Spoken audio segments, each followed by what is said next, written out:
24 घंटे 2024 के चुनाव की तैयारी चल रही है। बीजेपी ने इसके लिए एक नया वॉर रूम तैयार किया है। एक नहीं, दो वॉर रूम है। बीजेपी हेडक्वार्टर्स की नई एक्सटेंशन बिल्डिंग, शायद आपको याद हो, जिसका उद्घाटन प्रधानमंत्री नरेंद्र मोदी ने किया था, वहां पर मीटिंग्स का सिलसिला शुरू हो गया है। कल रात 200 मिनट तक मीटिंग चली। इसमें 3 लोग थे: गृहमंत्री अमित शाह, बीजेपी अध्यक्ष जेपी नड्डा और पार्टी के ऑर्गेनाइजेशनल सेक्रेटरी बीएल संतोष। 4 बड़े फैसले लिए गए। मुहर करीब करीब लग गई है। अब बस प्रधानमंत्री की मुहर लगना बाकी है। कुछ प्रदेश अध्यक्ष बदले जाएंगे, कुछ नए इंचार्ज बनाए जाएंगे, कुछ मंत्रियों के विभाग भी बदले जाएंगे और सबसे बड़ी खबर, कुछ मंत्री हटाए भी जाएंगे। यह सब इसलिए ताकि 24 से पहले टीम सेट हो जाए, तैयार हो जाए। बीजेपी अचानक इतनी तैयारी क्यों कर रही है? अचानक ऐसा क्या हुआ कि चुनाव से 250 दिन पहले टीम बदल भी सकती है? विरोधियों ने बीजेपी की कौन सी कमजोर कड़ी ढूंढ ली है, जिसकी काट के लिए बीजेपी दिन रात मेहनत कर रही है? देखिए एक रिपोर्ट।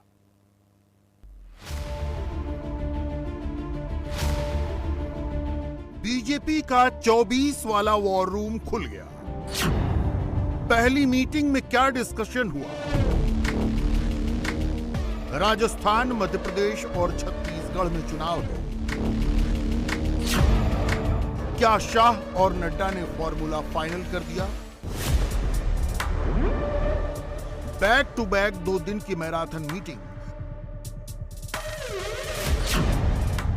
क्या नरेंद्र मोदी की इलेक्शन टीम रेडी हो गई?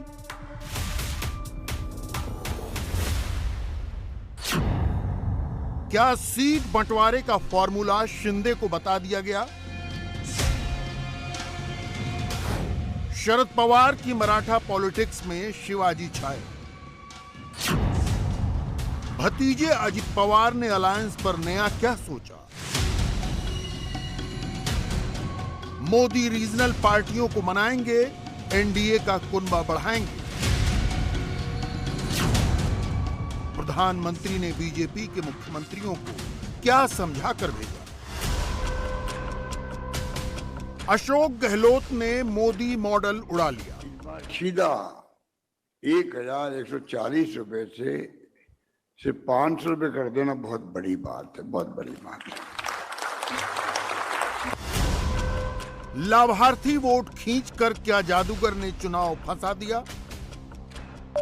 2 मिनट 12 सेकंड में पैसे ट्रांसफर। क्या अशोक गहलोत करा पाएंगे वोट ट्रांसफर? डेडलाइन करीब आ गई। क्या 11 जून को सचिन पायलट नई पार्टी बनाएंगे? आरएसएस ने सर्वे कराया तो क्या कांग्रेस को भी बताया? मध्य प्रदेश का फाइनल नंबर क्या आया?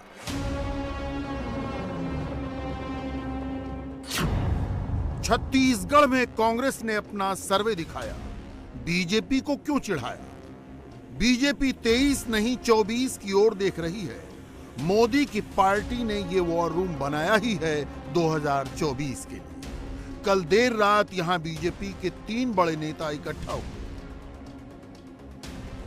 गृह मंत्री अमित शाह, बीजेपी अध्यक्ष जेपी नड्डा और संगठन महामंत्री बीएल संतोष ने 2 घंटे तक बैठक की। आज ये तीनों नेता फिर इकट्ठा हुए। दूसरे दिन 11 अशोक रोड ऑफिस में बीजेपी की स्ट्रेटजी टीम के साथ मीटिंग हुई। बीजेपी नेताओं की बैठक में कुछ बातें तय हो गई हैं। 2024 जीतना है तो 2023 में पूरी ताकत के साथ लड़ना है।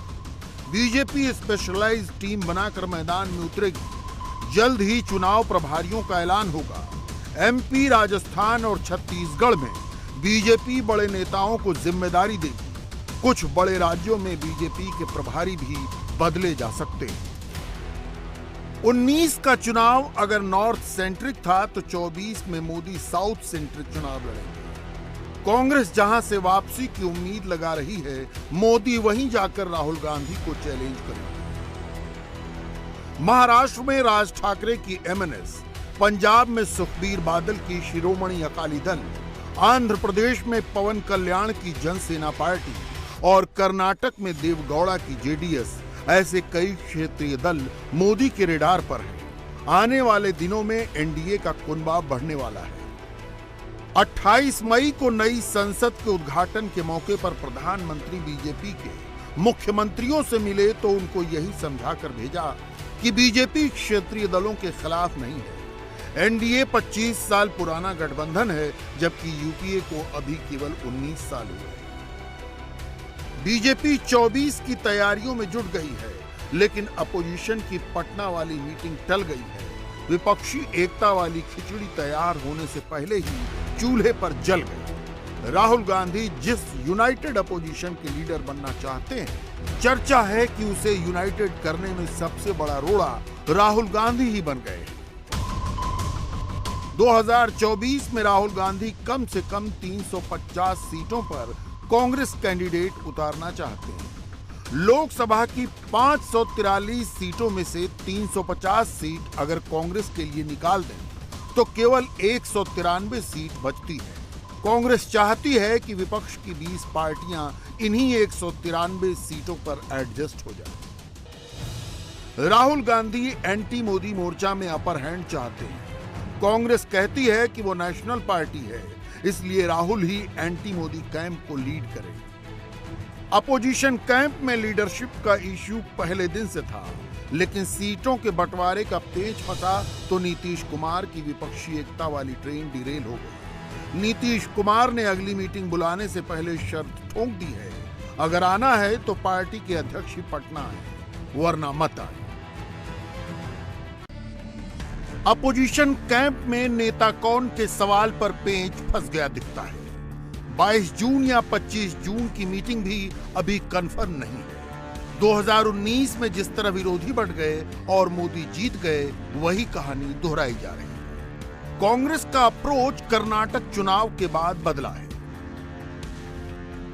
2023 में कांग्रेस को जिन 3 राज्यों में चुनाव लड़ना है, वहां उसे गठबंधन की जरूरत नहीं है। एमपी में कांग्रेस को अकेले लड़ना है, राजस्थान में भी उसे अलायंस नहीं करना, और छत्तीसगढ़ में कोई तीसरी पार्टी है ही नहीं। यानी कांग्रेस के पास बार्गेन करने के लिए टाइम है। चलिए वन बाय वन एक एक राज्य को समझते हैं। सबसे पहले उस राज्य का हिसाब किताब जिसकी चर्चा सबसे ज्यादा है। कर्नाटक के बाद कांग्रेस के टारगेट पर सबसे पहले मध्य प्रदेश है। प्रदेश कांग्रेस अध्यक्ष और पूर्व मुख्यमंत्री कमलनाथ बीजेपी से लड़ते लड़ते उसी की राह पर चल पड़े। कमलनाथ पूरे प्रदेश को अपनी हनुमान भक्ति दिखा रहे हैं।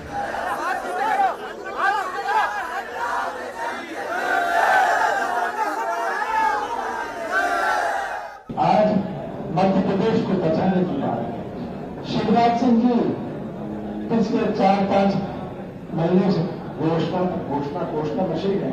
अब तो घोषणा मशीन कब तक चलेगी? 22,000 घोषणा करेंगे और 15 साल में 1500 घोटाले किए। आपको याद होगा कुछ दिन पहले राहुल गांधी ने एमपी का सर्वे बताया था और उसमें कांग्रेस को 150 सीटें दी थी।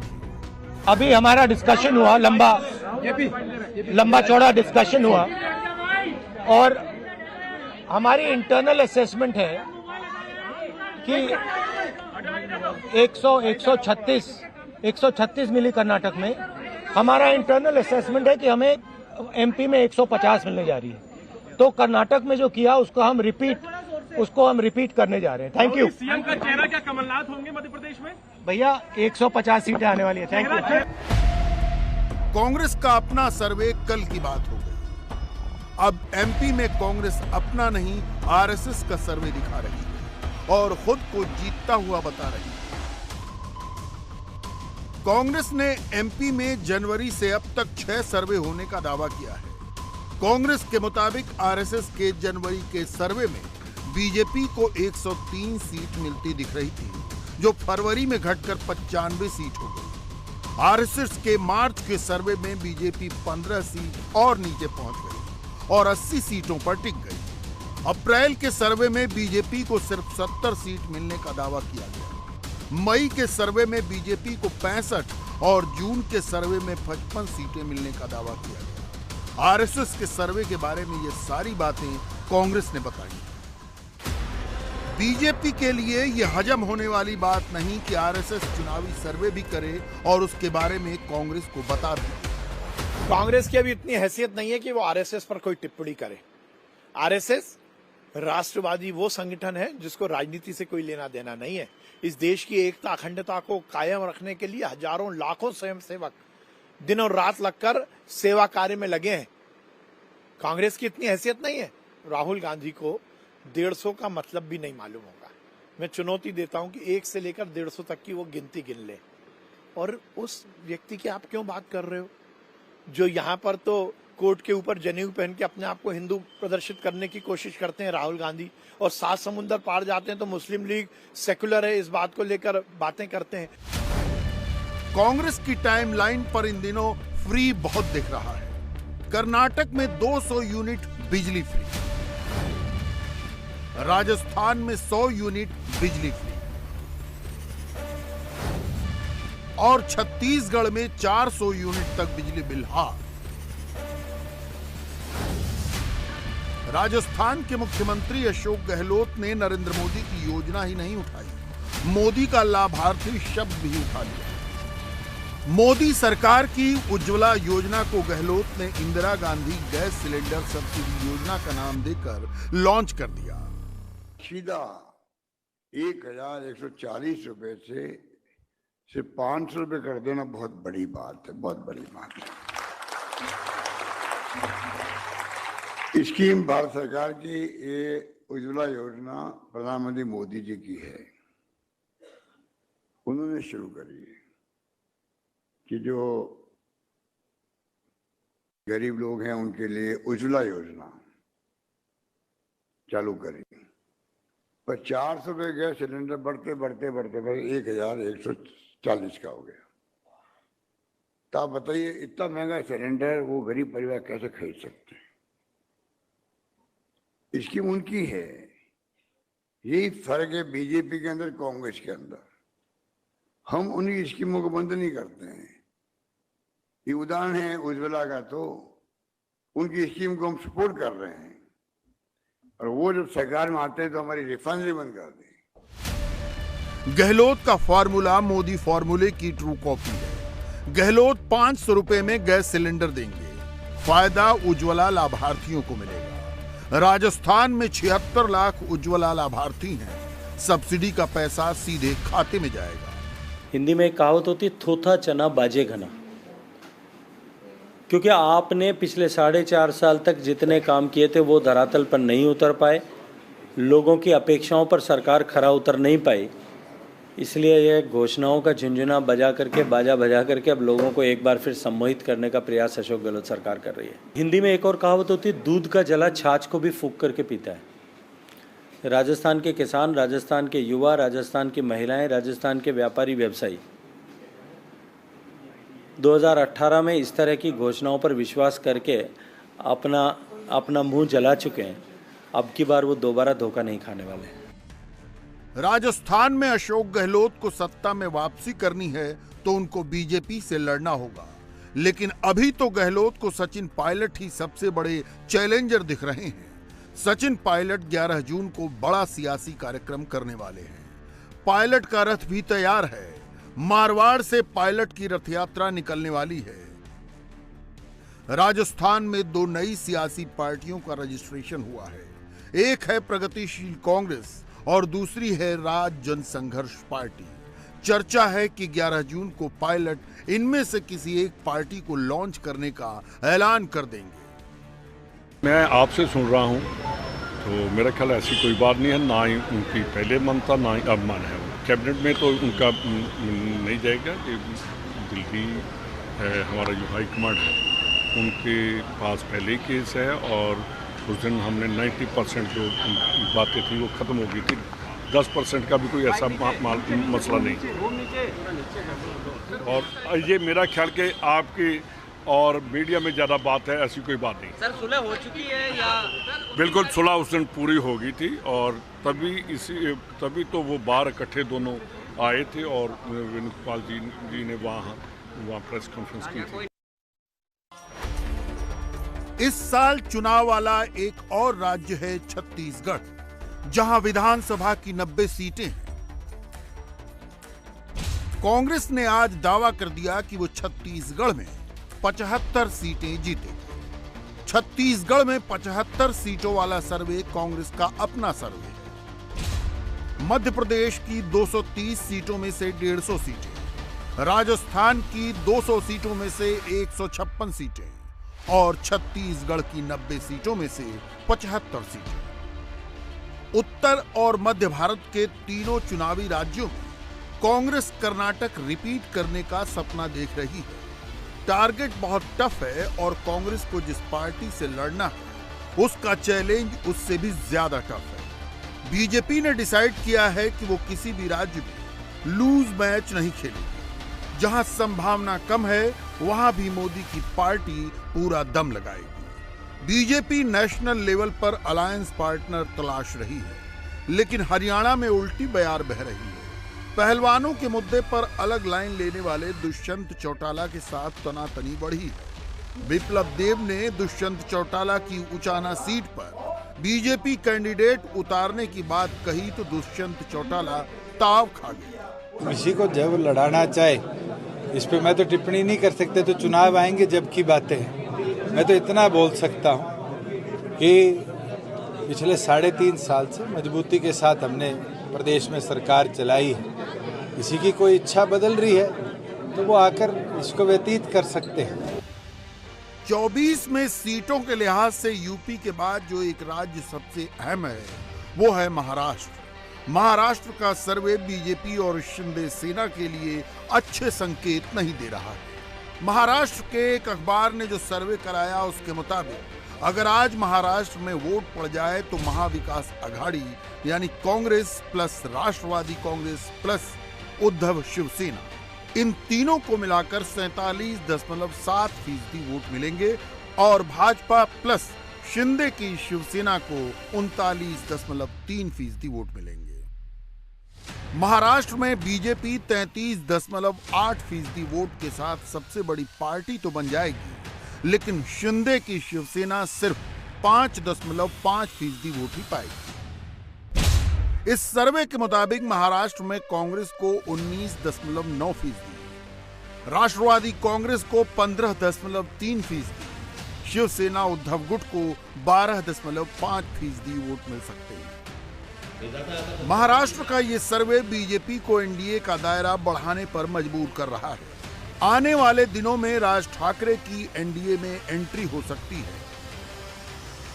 जिस समय हमारी सरकार आई थी तो मैंने कहा था हम एफडीआई में महाराष्ट्र को वापस नंबर 1 पर ले जाएंगे। 5 साल जब मैं मुख्यमंत्री था तो महाराष्ट्र 1 नंबर पर था। उसके बाद हमारी सरकार गई तो गुजरात 1 नंबर पे आया, उसके बाद कर्नाटक 1 नंबर पे आया। लेकिन वापस हमारे मुख्यमंत्री शिंदे जी के नेतृत्व में सरकार आने के बाद अभी आंकड़े घोषित हुए और महाराष्ट्र ही एफडीआई में नंबर 1 हुआ है। महाराष्ट्र में ये क्लियर हो चुका है कि शरद पवार की एनसीपी, उद्धव ठाकरे की शिवसेना और राहुल गांधी की कांग्रेस मिलजुल कर लड़ेगी। शरद पवार मराठा पॉलिटिक्स में शिवाजी को ले आए हैं। आज अजित पवार ने दिल्ली भेजे जाने की चर्चा पर फुल स्टॉप लगा दिया। मैं एक दफा जाके आया हूँ 91 में। मेरे बारामती के कॉन्स्टिट्यूंसी लोगों ने 3.5 लाख वोटों से मुझे वहाँ भेजा था, लेकिन वहाँ का सब देखने के बाद मुझे ऐसा लगा चलो अपने महाराष्ट्र में ही चलो और वापस। नहीं, बिल्कुल नहीं लगता, बिल्कुल नहीं। वो सब जिम्मेवारी मैंने मेरे बहन के ऊपर छोड़ी है। 24 में अब 6 महीने ही बचे हैं। आने वाली सर्दियों में चुनावी पारा चढ़ जाएगा। माहौल अभी से गर्म हो रहा है। समझिए कि टीमें मैदान में उतरने लगी हैं। टॉस बस होने ही वाला है। इंडिया टीवी हर वक्त हर जगह डाउनलोड करने के लिए सर्च करें India TV news Google play store या ऐप स्टोर पर।